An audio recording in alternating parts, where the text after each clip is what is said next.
Assalamualaikum warahmatullahi wabarakatuh. Alhamdulillah, nahmaduhu wa nasta'inuhu wa nastaghfiruh wa na'udzu billahi min syururi anfusina wa min sayyiati a'malina. Man yahdihillahu fala mudilla lahu wa man yudlil fala hadiya lahu. Ashhadu an la ilaha illallah wahdahu la syarika lah wa ashhadu anna Muhammadan abduhu wa rasuluh, amma ba'd. Hadirin dan hadirat yang dirahmati Allah, hadis yang berikutnya ialah masih lagi hadis di dalam babul masajid, bab tentang hukum hakam masjid, di mana Al-Imam Ibn Hajar Al-Asqalani menghimpunkan hadis-hadis hukum di dalam Bulughul Maram min Adillatil Ahkam, dan di dalamnya salah satunya ialah babul masajid yang kita telah sampai kepadanya. Dan hadis yang berikutnya ialah hadis an Abi Hurairah radhiyallahu an qala Rasulullah sallallahu alaihi wasallam qatalallahu al-yahuda ittakhadhu qubur anbiya'ihim masajid, muttafaqun alaih. Wa zada Muslim wan Nasara ولهما من حديث عائشة كانوا إذا مات فيهم الرجل الصالح بنوا على قبره مسجدا وفيه أولئك شرار الخلق.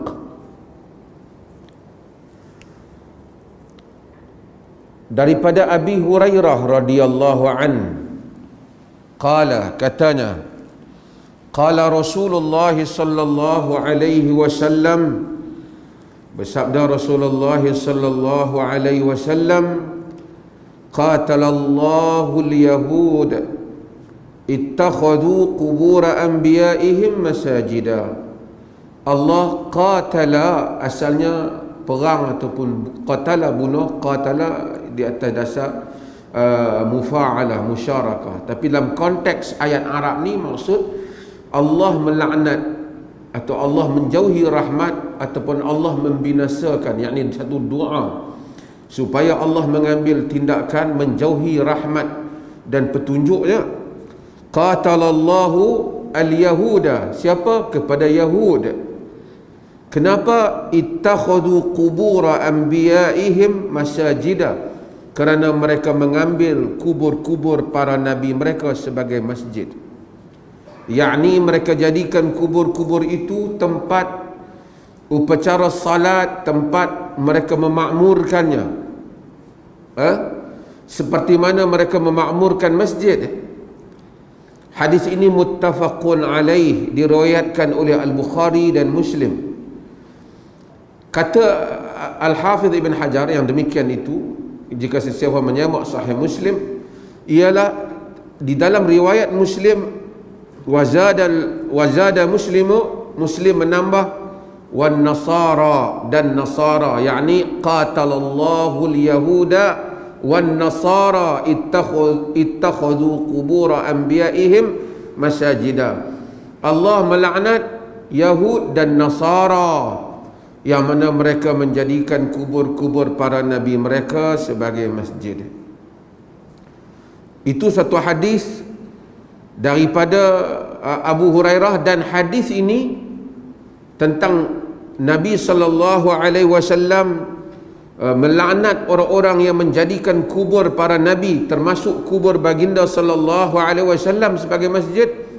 Bukan saja diriwayatkan oleh Abu Hurairah, diriwayatkan oleh Aisyah, diriwayatkan oleh Zaid bin Thabit, diriwayatkan oleh ramai para sahabat, diriwayatkan oleh Jabir, dan diriwayatkan oleh Usamah bin Zaid, meriwayatkan hadis-hadis yang serupa. Dan hadis-hadis ini Nabi SAW ulang dan tekan hadis ni terutama pada beberapa hari akhir baginda Nabi SAW wafat, sebelum baginda wafat, kerana baginda bimbang tentang orang menjadikan kubur sebagai tempat upacara ibadat, dan itulah yang kita lihat benar-benar berlaku.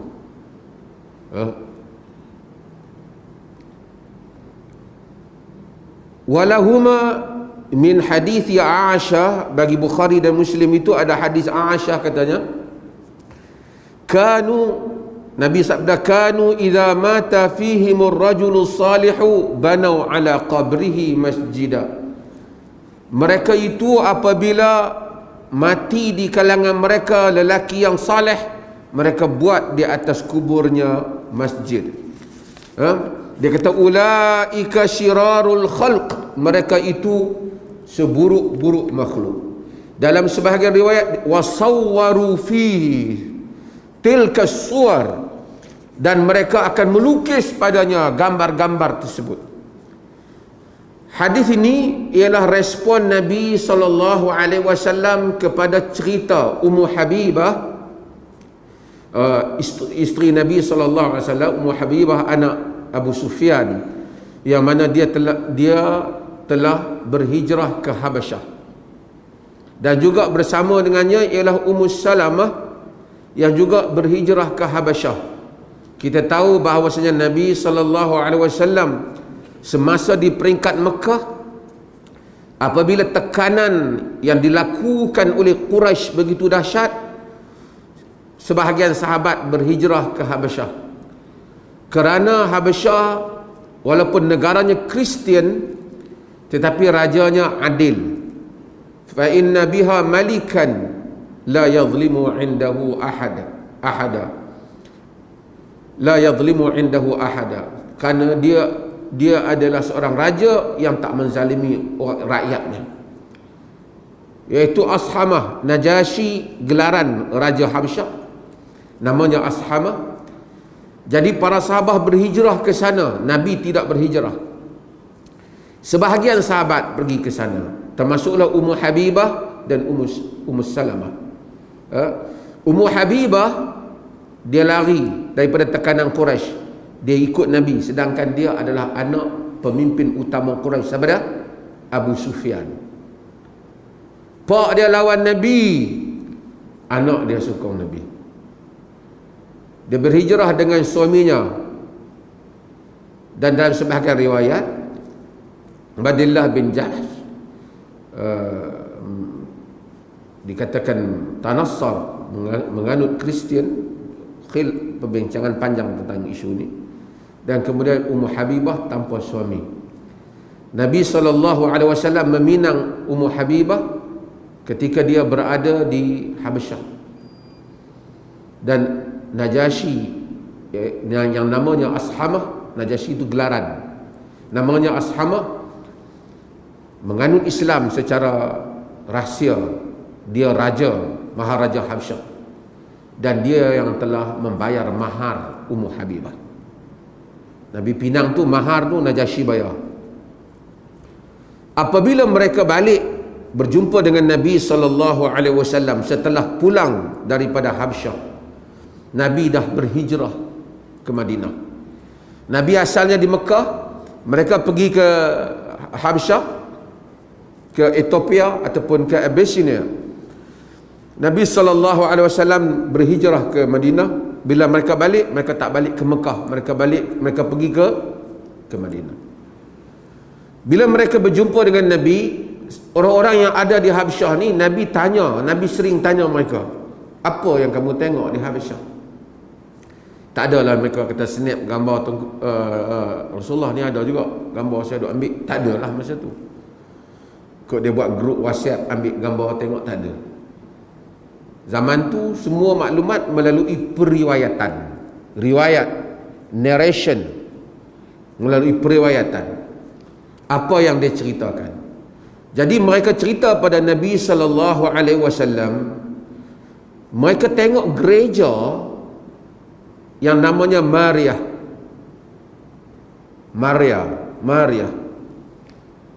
Dalam gereja tu cantik, banyak gambar-gambar orang, patung-patung banyak. Namanya gereja tu Maria.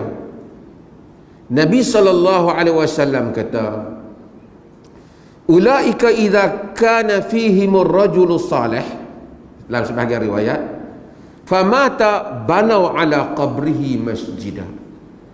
Mereka itu, kalau ada orang soleh, kalau ada tok guru ke apa, orang yang nampak warak, mati, mereka buat masjid tempat tu. Wasawwaru fihi tilka suwar, mereka buatlah patung-patung tu. Ulaika syirarul khalqi indallah, mereka itulah seburuk-buruk makhluk di sisi Allah. Yaumal qiyamah, pada hari kiamat kelak. Sebab apa mereka seburuk-buruk makhluk di sisi Allah Azza wa Jal? Sebab kerana perbuatan mereka lah lama kelamaan orang yang datang kemudian menjadi sesat. Mula-mula buat patung, inilah patung tok guru kita. Mari orang lain, oh ni patung tok guru, Masya Allah. Mari yang lain, ada patung ni berkat sikit. Mari orang lain, tunduk sikit hormat.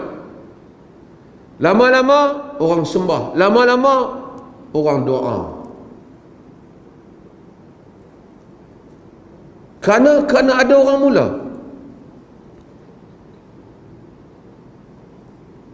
Saya akan baca hadis-hadis Nabi SAW tentang bab ini yang begitu banyak. Hatta apa yang disebut oleh Al-Imam Syafi'i rahimahullah di dalam Al-Um, dan juga yang disebut oleh Ibn Hajar Al-Haytami dalam Az-Zawajir.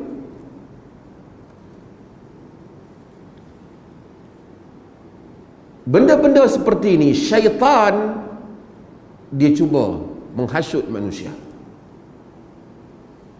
Tuan-tuan tengok, bila ada orang mengaku Nabi boleh duk main kat dia, terus kata hak mental ke apa? Hak tak mental, hak duk buat mata terbeliak Nabi main semua ada. Buat terkejut. Kalau Nabi boleh main kat dia, hak seorang pula, hak lain pula duk buat Nabi main duk lambai-lambai. Ada yang bubuh kursi kosong, ada yang buat ceramah, buat yang kita nampak tapi kita buat tak nampak. Nak tunjuk kata maqam dia tu sampai. Kalau dah ada dia apa boleh dakwah, kawan ni dia pergi kubur Nabi, terus dia dakwah, dia nampak lah.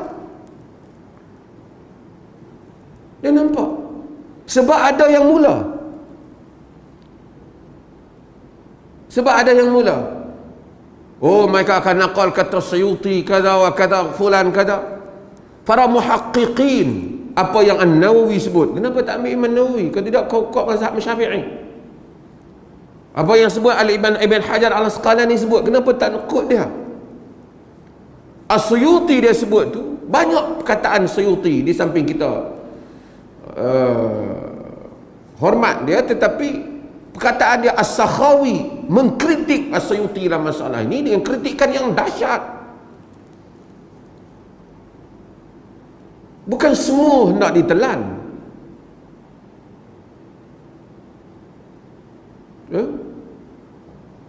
Begitu. Ini semua sebab ada orang yang mula. Sebab ada orang mula. Walaupun ada orang kata dia apa, tak bersihat ke apa, tapi yang penting dia ingat nama saya, yang tu penting.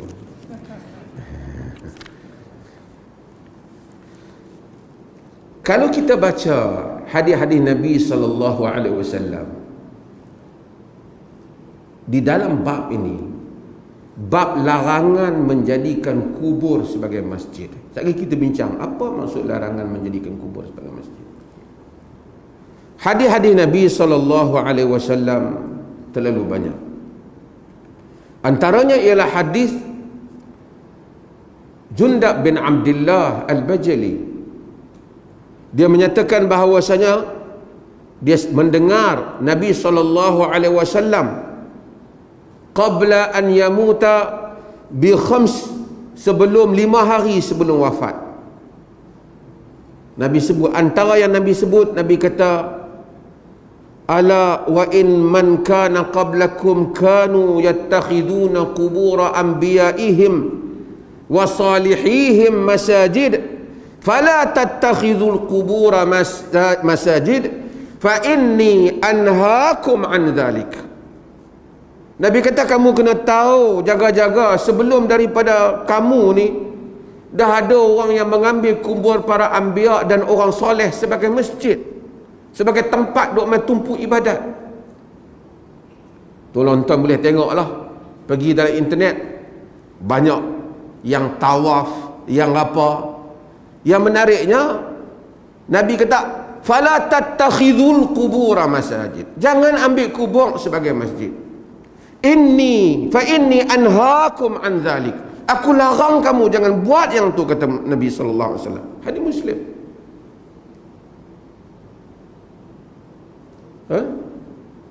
Kita tengok ada, memang orang buat pergi kubur. Dia kalau nak doa je, dia tak ingat Tuhan, dia ingat kubur je. Dalam agama ni banyak waktu tahajud mustajab, tahajud dia tak rasa khusyuk, pergi ke kubur, oh mula sedih.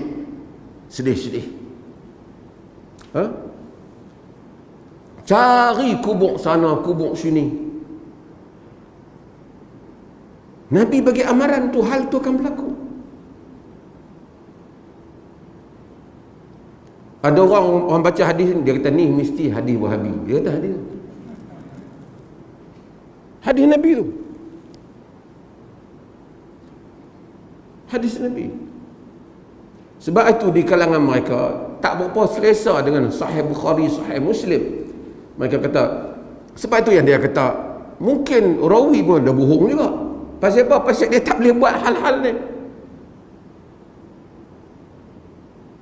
Nabi bagi amaran. Al-Haris An-Najrani, dia kata, sami'tu Rasulullah sallallahu alaihi wasallam qabla an yamuta bi khamsin yaqul. Dia pun riwayat, dia kata, aku pun dengar Nabi sebelum mati 5 hari sebut hal ni. Nabi bukan kata kubur anbiya aja, anbiya wa salihihim, anbiya dan orang saleh. Ala wa in man kana qablakum, ala inna man kana qablakum kanu yattakhiduna qubur anbiya'ihim wa salihihim masajida. Ketahuilah orang yang sebelum daripada kamu, inna man kana qablakum, orang yang sebelum daripada kamu telah ambil kubur para anbiya dan orang soleh sebagai masjid. Fala tattakhidu kuburahum masajida, jangan kamu ambil kubur mereka sebagai masjid. Usamah bin Zaid, ni bapa dia Zaid, kesayangan Nabi, ni anak dia, duk jaga Nabi. Dia kata, aku dengar Rasulullah fi maradhihi alladhi mata fihi, pada masa Nabi sakit yang mana Nabi wafat pada dia, Nabi kata, adkhilu alayya ashabi, bagi masuk mari sahabat-sahabat aku. Nabi duk sakit, panggil sahabat masuk. Fadakhalu alaih, sahabat masuk. Wa huwa mutaqanni'un bi burdatil ma'afiri, baginda sallallahu alaihi wasallam mutaqanni'un bi burdatil ma'afiri, baginda sallallahu alaihi wasallam tutup kepala ni dengan burdah, dengan kain. Ma'afiri ni kain, nama kabilah Yaman, kain yang daripada Yaman lah baginda sebut. Lepas tu baginda angkat kain yang tudung kepala baginda sallallahu alaihi wasallam. Sahabat tu ada, Nabi kata, la'anallahu al-yahud wan nasara ittakhudhu qubur anbiya'ihim masajidah. Allah laknat Yahud dan Nasara, ambil kubur para nabi mereka sebagai masjid. Pasal apa Nabi beritahu ni? Banyak kerap sangat ni, semua masuk nak beritahu. Nabi tak mau benda tu berlaku pada kubur Nabi. Pasal manusia ni, kubur Pulau Besar Melaka pun dia duk pergi tawaf dah. Tak tahu siapa duduk dalam tu. Tambah kalau kubur Nabi, kalau biar, dia akan tawaf, dia akan apa. Saya pergi ke India. Ada kubur tak berapa jauh daripada Nizamuddin tu, tempat yang dia orang duk pergi tu. Bukan di Nizamuddin tu, di dalam kawasan tu juga ada kubur. Salat di masjid, nak doa ke kubur.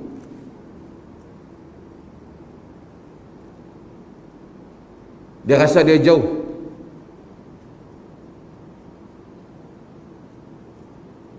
Kalau kita tanya, macam musyrikin kata, la na'buduhum illa liyuqarribuna ila Allahi zulfa.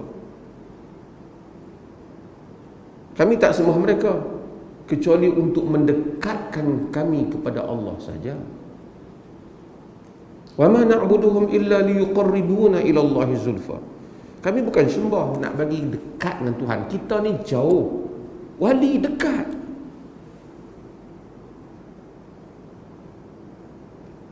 Nabi laknat. Sebahagian kata wali banyak bertasbih.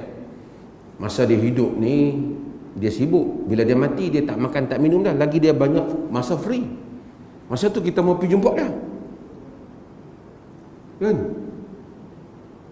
Soal tawasul dalam erti kata, ya Allah dengan berkat fulan terimalah doa, itu cerita lain. Ini cerita tawaf kubur ni, jadikan kubur sebagai tumpuan ibadah, ini cerita lain. Yang tu mungkin ada khilaf di kalangan ulama. Yang ni adalah pergi kubur. Dia kata wali sekarang ni masa mati lebih banyak ruang masa. Pasal wali ni berzikir dan kubur dia pun berdoa. Kalau macam tu, tuan-tuan, nak tanya, pokok bertasbih tak? Pokok bertasbih tak? Wa inna min syai'in illa yusabbihu bihamdi rabbih. Semuanya bertasbih memuji Tuhannya. Kita dah la tafqahuna tasbihum, kamu yang tak faham tasbih dia. Jadi bila kita jumpa pokok, mintalah supaya doa saya mustajab. Hang semua pokok ni bertasbih. Jumpa kambing bertasbih sebelum kita sembelih makan dia. Kambing. Tuan-tuan, kalau kita mula, dia akan lajak banyak. Betul tak? Mungkin orang hak mula tu kambing bertasbih, burung bertasbih, gajah besar pergi tasbih, pokok bertasbih, tengok pokok besar, duduk keliling pokok, duduk ngadap ke pokok. Hampa ni tak faham makhluk Allah bertasbih. Dia pakai dalil tu lah. Tapi lama-lama hak mai kemudian, hak tadi mungkin buat dosa besar kerana mentazimkan apa yang Allah tidak suruh ta'zimkan. Hak kemudian akan melakukan syirik. Ulaika syirarul khalq yaumal qiyamah. Mereka itulah seburuk-buruk makhluk pada hari kiamat. Hadis Nabi SAW banyak. Hatta hadis Abu Ubaidah Al-Jarrah, dia kata apa yang akhiru ma takallama bihi Nabi SAW, akhir yang Nabi cakap, akhriju Yahud ahli Hijaz wa ahli Najran min jaziratil Arab. Keluarkan Yahud ahli Hijaz, ahli Najran daripada jaziratul Arab. Wa'lamu anna shirar al-nas alladhi takhadhu qubur anbiya'ihim masajida. Ketahuilah seburuk-buruk manusia yang mengambil kubur para nabi sebagai masjid. Kalau kubur nabi ambil sebagai masjid, seburuk-buruk manusia, kubur wali apa cerita? Wali lebih rendah lagi daripada nabi.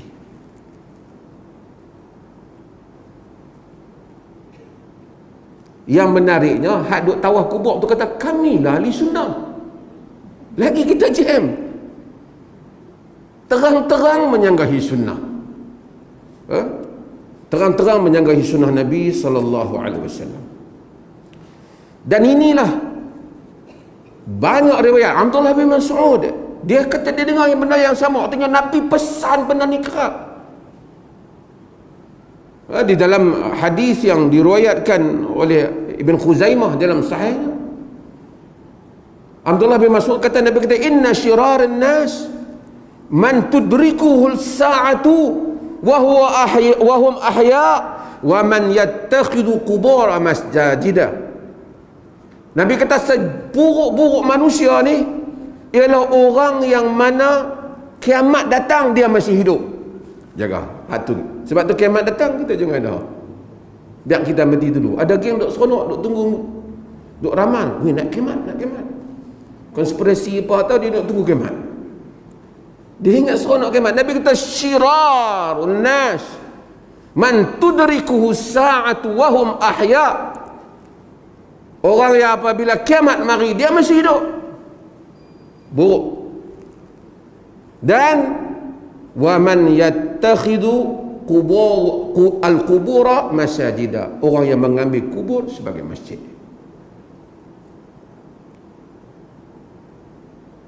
Sebagai tempat ibadat dia.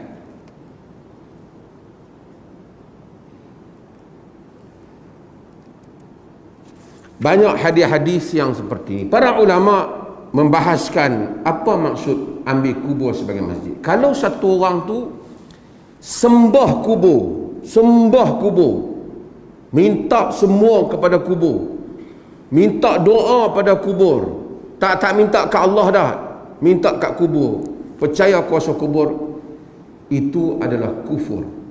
Kalau itu. Tapi kalau dia kata kita minta ke Allah juga, tapi kita tak boleh nak minta ke Allah, kena pergi kat kubur baru jadi doa kita. Kata para ulama, beberapa makna hadis ni. Di kalangan mereka menyebut maksud sembahyang as-salatu 'alal qubur. Salat kepada kubur, itu maksud ambil kubur sebagai masjid. Termasuk dalam masalah ni as-sujud ilaiha, sujud ke arah kubur. Wastiqbaluha bis-salati wad-du'a. Doa minta kat kubur. Itu maksudnya. Juga termasuk dalam maksud ini kata mereka ialah orang-orang yang mana membina masjid kerana ada kubur dia buat masjid. Tengok-tengok ada kubur dia buat masjid atas itu. Nanti mungkin akan ada orang istidlal dengan suratul Kahf. Suratul Kahf dijawab oleh para ulama dalam hal ini bahawasanya qala alladhina ghalabu ala amrihim, orang yang menguasai urusan itu, lanattakhidanna alaihi masjida, kita akan jadikan tempat Ashabul Kahfi itu sebagai masjid. Ibn Rajab menyatakan bahawasanya itu bermaksud bahawasanya itu bukan menunjukkan dia itu adalah di kalangan orang mukmin atau tak mukmin. Bahkan yang ditunjuk dia satu orang yang berkuasa yang mengambil tempat itu sebagai masjid, bukan satu endorsement untuk menjadikan kubur sebagai masjid. Itu satu pengkhabaran cerita orang-orang yang berkuasa, dan ini insya-Allah kita akan sebut dalam hal yang akan datang. Nabi SAW, kalau kita tengok dalam hadis-hadis, baginda SAW ni sensitif, tak mau nak elak kubur ni duk jadi tempat orang duk berimpun, orang duk buat ibadat. Ni adalah kita tengok negeri tertentu hak depa pi ni, dia memang melanggar semua yang para ulama sebut. Dia carilah kaul mana-mana kitab hak ujung tu, hak jumpa sikit nak macam dia ambil itu. Kaul yang jelas dia tak ambil. Kalau dia hanya pergi nak ibadat di kubur sebagai satu tabarrukan wa ta'ziman, mengambil berkat dan membesarkan, termasuk dalam kabair, termasuk dalam dosa-dosa besar. Siapa sebut ni? Ibn Hajar Al-Haytami, tokoh dalam mazhab Syafi'i. Dan kita akan sebut apa yang Nabi kata apa? Nabi nak larang semua hal ni. Kata Abu Sa'id Al-Khudri, anna Rasulullah sallallahu alaihi wasallam naha an yubna 'ala al-qubur au yuqada 'alaiha au yusalla 'alaiha. Nabi larang buat binaan atas kubur. Tak mau duduk besar dengan kubur. Nabi larang duduk atas kubur. Pakat duduk atas kubur. Tu tak kira hak bawa gompang ni. Dia bergendang atas kubur. Dengan andaian mesti tak tahu apa. Kut dia ingat kawan hak bawah orang bangkit menari sekali ke. Tak tahu apa andaian dia. Au yusalla 'alaiha, ataupun salat di atasnya. Hadis riwayat Abu Ya'la dengan sanad yang sahih. Nabi larang. Totally kita tengok apa yang dilakukan oleh sebahagian orang mukhalafah dengan apa yang dinyatakan oleh Nabi sallallahu alaihi wasallam di dalam hadis-hadis baginda sallallahu alaihi wasallam. Sebab tu kita tak mau di Perlis ni pun buat binaan. Hatta alhamdulillah di negeri Perlis ni, siapa boleh pergi tengok makam di raja, kubur raja pun sama saja, tak dibuat binaan.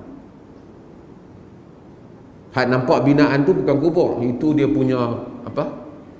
Dia punya kawasan teduhan di keliling tu. Bila orang datang ada tempat reduk. Kubur tu yang di tengah, tidak ada binaan. Macam mana kubur orang awam, demikian juga. Cuma ada perkuburan khas di raja lah, keluarga raja ni. Kalau tuan-tuan tengok yang ada bumbung tu semua tempat orang datang untuk mereka duduk. Apabila ada hari kemangkatan dan seumpamanya, dia tak payah pasang kemah lah, dia duduk di bumbung tu. Kubur di tengah tu, di tempat lapang, tidak ada binaan. Ada sedikit mereka tuang batu nak tak mau bagi turun tanah, tidak ada binaan. Saya pernah mengendalikan Tuanku Raja sendiri arahkan mufti, habis daripada jenazah telah dikebumikan, berikan ucapan nasihat. Tuanku beritahu saya dan bagi tahu orang awam semua suruh pulang dan berdoa dan pulang. Kita tidak buat upacara di sini. Arahan Tuanku sendiri. Supaya kena hal ini dipahami oleh sesiapa saja yang belajar hadis Nabi sallallahu alaihi wasallam. Dan hadis Nabi kata, la tajlisu 'alal qubur wa la tusalli ilaiha. Jangan kamu duduk atas kubur, jangan kamu solat kepadanya. Banyak hadis-hadis di dalam masalah ni, sehingga Al-Imam Syafi'i rahimahullah panjang membincangkan masalah ni dalam kitab dia Al-Um. Imam Syafi'i sebut sejak dulu, akrahu an yubna 'ala al-qabri masjid. Aku tak suka dibina di atas kubur masjid. Wa an yusawwa wa an yusalla 'alaiha wa huwa ghayr musawwa aw yusalla ilaihi. Qala in salla ilaihi ajza'uhu wa qad asa'a. Cuma dari segi fiqh dia kata, kalau dia larang semayang atau kubur dan seumpama, kalau semayang juga, semayang sah kata dia, tapi dia telah melakukan benda yang buruk. Kemudian dia kata akhbarana Malik, telah memberitahu pada kami Malik, yakni gurunya Imam Malik. Kemudian dia membawa hadis ini, hadis tentang larangan jadikan kubur sebagai masjid. Boleh rujuk, jangan sakit dia tak rujuk, dia kata baca kitab ni kitab geng-geng wasabi ke apa? Ini kitab Al-Um, Al-Imam Syafi'i rahimahullah. Wa akrahu hadha lis-sunnati wal athar. Aku benci hal ni. Kenapa? Kerana ada sunnah dan ada asar Nabi sallallahu alaihi wasallam. Wa annahu kuriha wallahi ta'ala alam an yu'azzama ahadun minal muslimin, yakni yuttakhadha qabrahu masjida. Dibenci untuk dibesar-besarkan salah mana-mana orang Islam dengan dijadikan kuburnya sebagai masjid. Walam tu'man fi dzalika fitnatu wad-dhalal ala man ya'ti ba'dahu. Kalau buat, kata dia, tak aman daripada fitnah dan kesesatan bagi orang yang datang selepas daripada itu. Maksudnya apa? Masa kawan awal buat tu mungkin tak setara menang sangat, tapi lama kelamaan, kata Imam Syafi'i, berlaku fitnah dan kesesatan. Ini Al-Imam Syafi'i rahimahullah ingatkan hal ini. Sebab saya sebut juga tadi, Ibn Hajar Al-Haytami dalam mazhab Syafi'i, Az-Zawajir an Iftira'il Kabair, dan kitab dia larang cegahan-cegahan daripada buat dosa-dosa besar. Salah satu dosa besar, wa min thamma qala ashabuna, dari sebab itu maka kata ashab kami, yakni mazhab Syafi'i, tahrumus salatu ila al-quburil anbiya'i wal awliya tabarrukan wa i'zaman, diharamkan bersalat kepada kubur para nabi dan awliya kerana mengambil berkat ataupun membesarkannya. Dan dia sebut antara benda apa dia? Antaranya iqadu suruj alaiha, antaranya ialah menyalakan apa lampu kepadanya, wattikhadhuha awsanan, dan membesar-besarkannya bagaikan berhala. Duk berbesar, pegang, cium apa tiang kubur tu, ambil serban tenyeh-tenyeh lagi, ambil berkat. Batu kubur tu orang lain yang buat pun. Wattawafu biha, dan tawaf dengannya, tawaf kubur. Tuan-tuan tengok dalam dunia internet, ada tak tawaf? Ada. Dia kata yang menentang hanyalah Wahabi. Tak pasal-pasal, habis yang menentang. Wahabi tak ada apa lagi. Wahabi pun entah ke mana. Di Perlis ni buku Wahabi pun orang tak baca, tapi orang baca kitab Imam Syafi'i. Dia kata kitab tu Wahabi tulis. Dan Imam Syafi'i tak kira Wahabi. Wa tawafu biha, tawaf. Tuan-tuan tengok sampai ada tawaf di kubur Nabi Hud. Tawaf.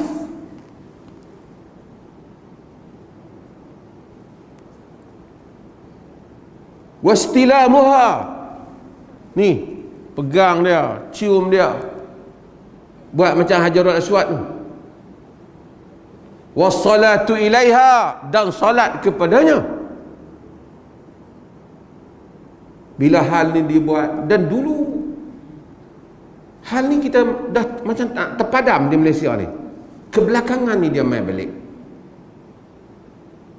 Bila dia buat, dia kata dia Asy'ariyah. Asy'ariyah mai kok mana? Abu Hasan Asy'ari tolong tunjuk buku dia yang mana yang dia bagi tahu suruh buat benda ni. Abu Hasan Asy'ari dia bahaskan tentang masalah falsafah, ilmu kalam dan seumpamanya. Kok mana yang dia suruh buat benda ni? Dok kami mazhab Syafi'i. Ini Imam Syafi'i kata tak boleh. Kami Syafi'i lain. Yang tu mungkinlah kot kan. Kalau Al-Imam Syafi'i rahimahullah yang tulis kitab Al-Um tu tak boleh. Bila membesarkan kubur, nak doa kena pergi kubur. Pergi Mekah dia tak ada selesa. Pertama tu imam dia kata tak pasah semayang. Sebab tu Imam Saudi. Kemudian tawaf, yang Tuhan suruh tawaf Baitullahil Haram, dia tawaf tu dia tak berhenti. Dia nak kena pergi tawaf kubur hak lain pula. Kita tanya dia cari siapa? Dia cari siapa? Dia cari Allah lah. Kalau dia cari Allah, ni tempat yang Allah bagi. Kalau dia buat kubur tu, Nabi tak bagi. Nabi tak bagi.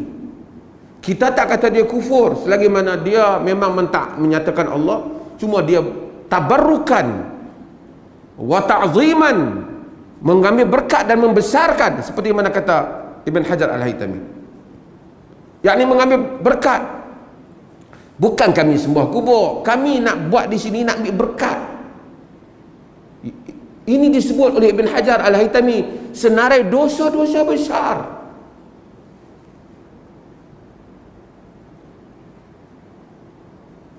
Imam Syafi'i rahimahullah menolak hal ni. Imam Syafi'i kata kalau buat Selepas daripada itu tidak aman daripada fitnah dan sesat. Dan itu yang berlaku pun.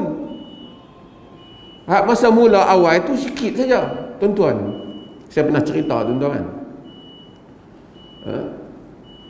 Cerita ni disebut dalam buku-buku kan.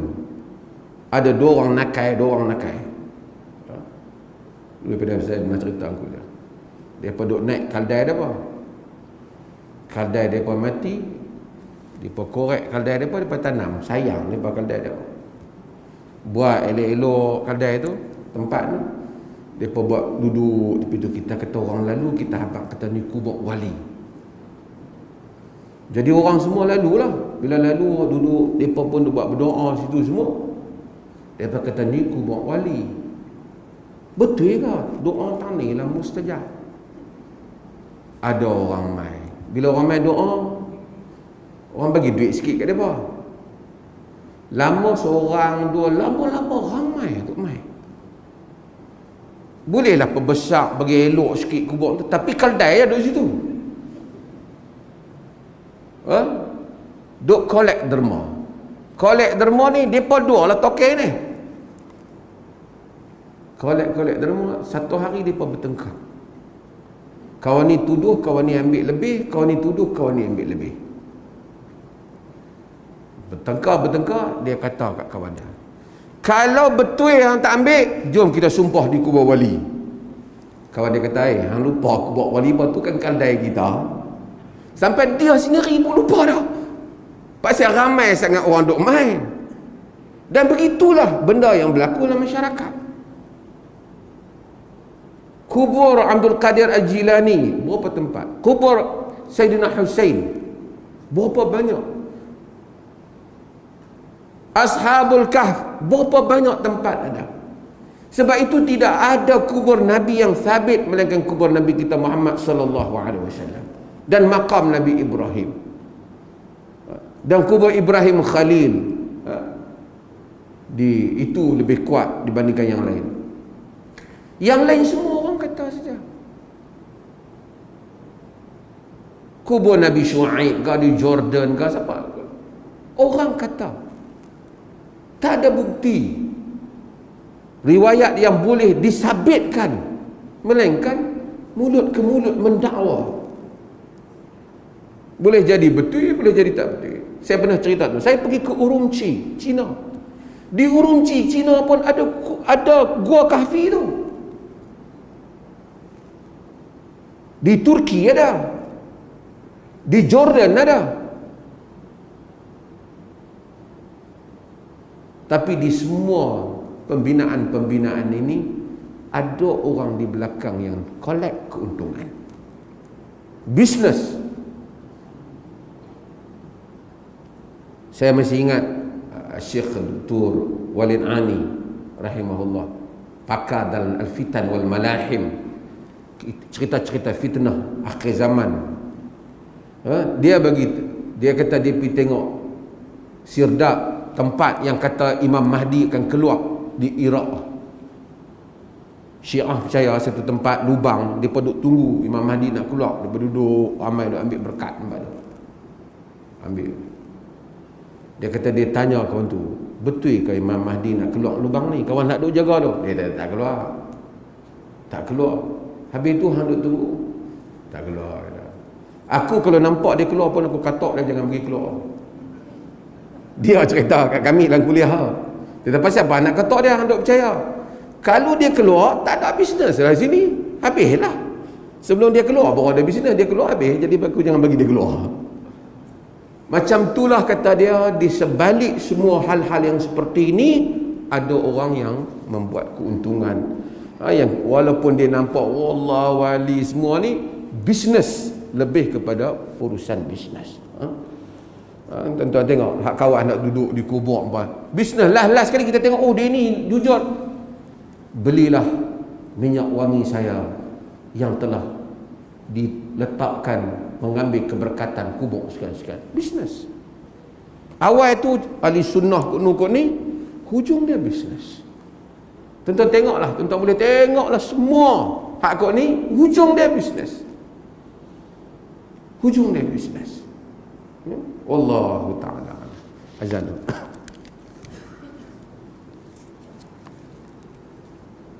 Saya tak berapa boleh panjang malam ni sebab Dr. Zakir naik nak jumpa saya. Ada orang tanya soalan macam mana dengan kubur Nabi yang ada dalam masjid. Kubur Nabi tak ada dalam masjid. Asal memang ada cadangan nak pindah keluar masa Nabi wafat tu ke Baqi'. Abu Bakar Siddiq yang membaca hadis menyatakan Nabi dimakamkan di mana baginda wafat. Baginda diwakamkan di rumah dia, rumah Nabi, iaitu rumah Aisyah radhiyallahu anha. Yang kita tengok tu ialah rumah Aisyah radhiyallahu anha di situ. Cumanya apabila, dan memang rumah Nabi tu attach dengan masjid. Rumah Nabi bukan rumah tu masjid. Jadi kubur Nabi tu bukan masjid. Dan masjid dibina dulu. Nabi yang bina masjid tu, bukan Nabi bina masjid atas kubur. Kemudian apabila ada masjid dibesarkan, dia mengambil ruang sehingga dikeliling kawasan kubur itu. Tapi kubur itu tidak dianggap sebagai masjid. Sebab itu orang tak pergi sembahyang di dalam kawasan kubur tu dia tutup. Melainkan orang tak reti je, dia lepas sembahyang dia duk kira nak pergi pegang, nak pergi dinding kubur tu. Bila kita lalu, kita bagi salam pada Nabi SAW. Nabi tak suruh, wahai Rasulullah, tolonglah aku. Nabi tak suruh. Nabi doa pada Allah Azza wa Jalla. Adapun jika seorang akan menyebut Allahumma inni atawassulu ilaika bi nabiyika Muhammad nabiyur rahmah, ya Allah, aku bertawassul dengan padamu dengan Nabi Muhammad nabiyur rahmah, yakni dia memohon kedudukan Nabi, jah Nabi, supaya dimakbulkan doanya. Tapi dia bukan mohon kepada Nabi, dia mohon pada Allah, yakni dengan keberkatan Nabi, dengan kemuliaan Nabi dimustajabkan doa. Hal itu pada awal para ulama khilaf dalam hal itu, dan majoriti para ulama tidak menganggap bahawasanya ada masalah dalam hal itu, selagi mana yang dia minta itu Allah Azza wa Jalla. Tapi bukan menjadikan kubur sebagai masjid. Duduk pergi ke kubur, nak doa mesti kat kubur, seperti yang dilakukan. Allah. Benarkah pelaburan? Ada pelaburan gambar saya. Tuan-tuan, dalam internet ni tak guna cerita. Memang macam-macam dia bubuh. Saya boleh habaq satu lah setakat ni lah. Tak ada lagi lah benda hak saya menega. Dan nama agama ni tak menega. Kalau ada orang ajak saya pergi umrah ke apa pun, tuan akan tengok dia akan tulis saya tetamu dia, bukan saya menega sekali dengan dia. Jadi kalau tuan-tuan tengok apa-apa, marilah beli minyak wangi ni kalau pakai anak jadi cerdik ke apa, yang tu tentu dah bukan saya, walaupun dia bubuh gambar saya. Dia bubuh kata pakailah kasturi ni, lepas tu dia bubuh gambar saya. Saya tak terlibat. Saya kata pakai kasturi adalah dalam hadis, bukan saya suruh pergi beli kasturi dia. Tu benda berbeza. Kita habaq ada hadis habbatus sauda. Dia bagi orang faham beli habbatus sauda dia. Hak tu tak kenal lah. Habbatus sauda dia tu, habbatus sauda betul lah, tapi habbatus sauda bila bubuh dalam kapsul tu, banyak tu, makan 2 kapsul ke 1 kapsul, yang tu Nabi tak kata. Nabi bagi tahu umum saja. Nak makan berapa banyak Nabi tak bagi tahu. Dia makan habbatus sauda banyak, dia kata Nabi suruh makan, aku makan panas. Bukan Nabi suruh makan panas. Makan ikut suka tanang sendiri. Yang nak makan kena tanya pakar lah, perubatan. Habbatus sauda itself, habbatus sauda tu sendiri memanglah betul, dia syifa min kulli da', dia boleh menjadi penyembuh daripada segala penyakit. Itu pun perkataan syifa tu masuk menjadi penyembuh, kadarnya tidak dijelaskan, kan? Okey. Ada ke soalan? Ya, sila. Ya, sila.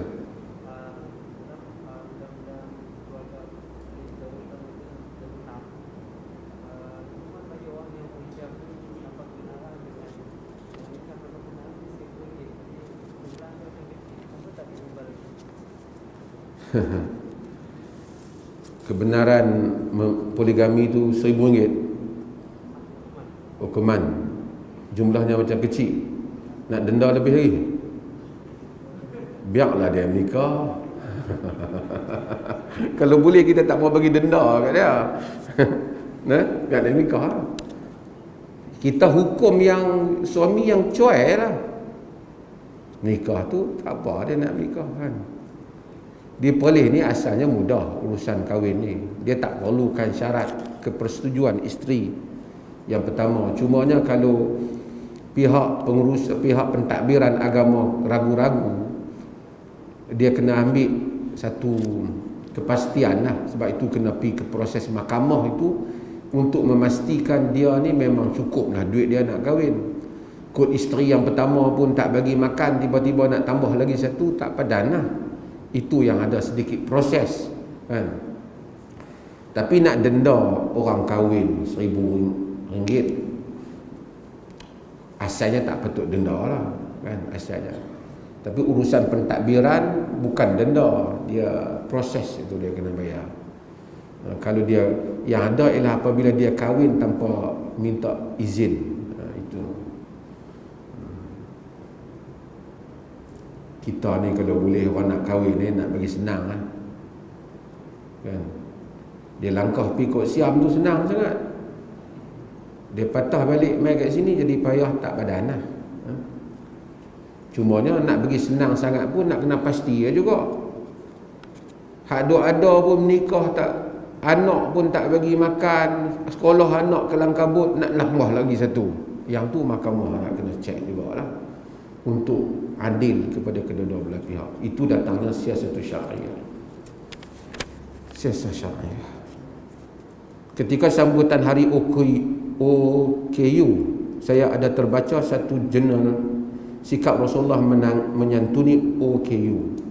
Penulis menyatakan dari penelitian dan kajian terhadap hadis yang diriwayatkan oleh Abu Zar, banyak membuktikan Abu Zar seorang OKU lembam.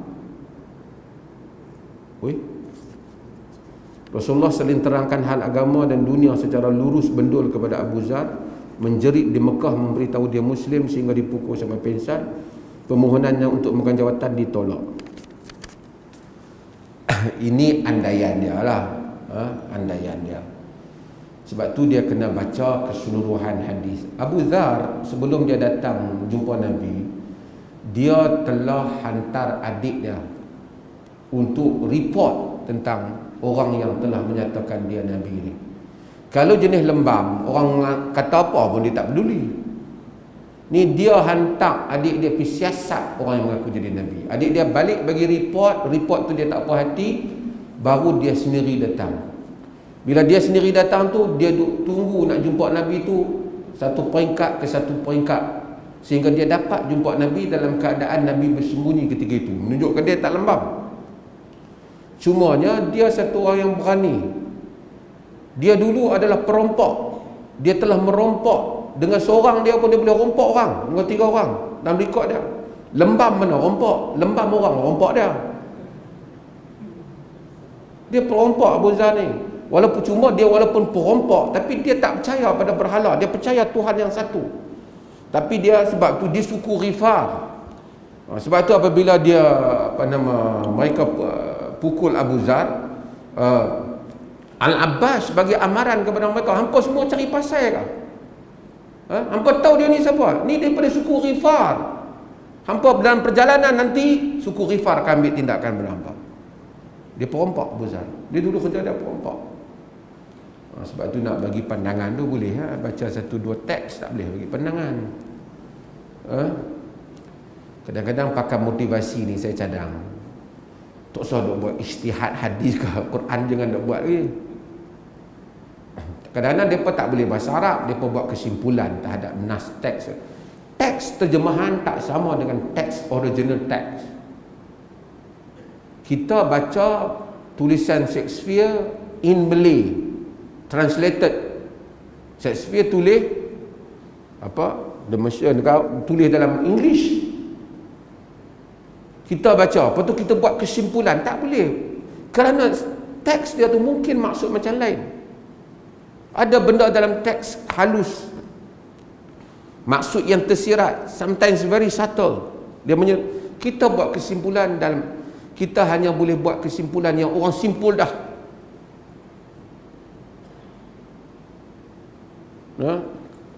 Tapi untuk analisis teks kemudian memerlukan pembacaan yang menyeluruh.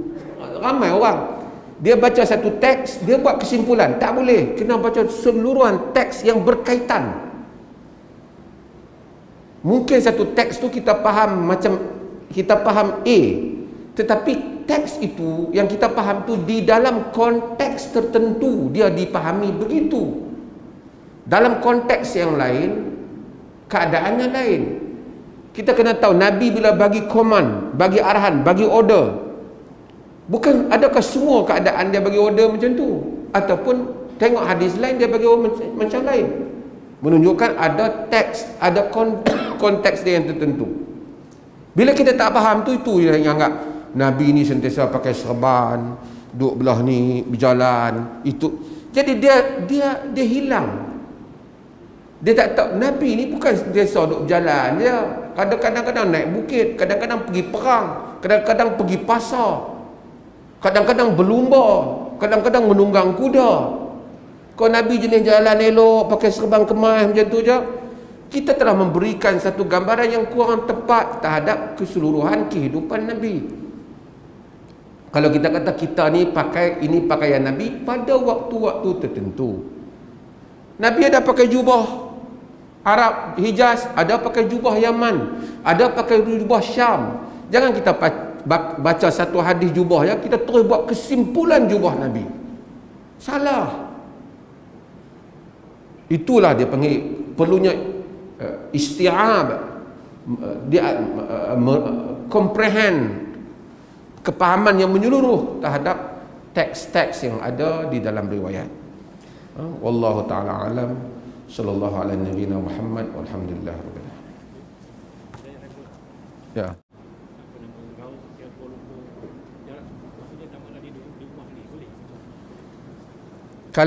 Kalau sekiranya mana ni buka tak? Kalau sekiranya dia tanya pasal jamak takdim, tak boleh nak buat di rumah belum keluar lagi. Kalau dia jangka, kalau dia keluar dalam perjalanan, dia tak ada tempat untuk dia melakukan jamak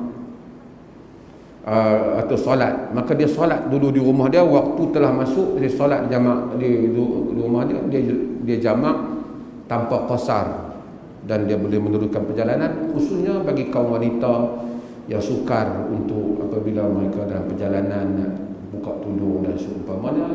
Dia solat zuhur 4 rakaat, asar 4 rakaat, dia meneruskan perjalanan walaupun belum masuk lagi waktu asar. Allah.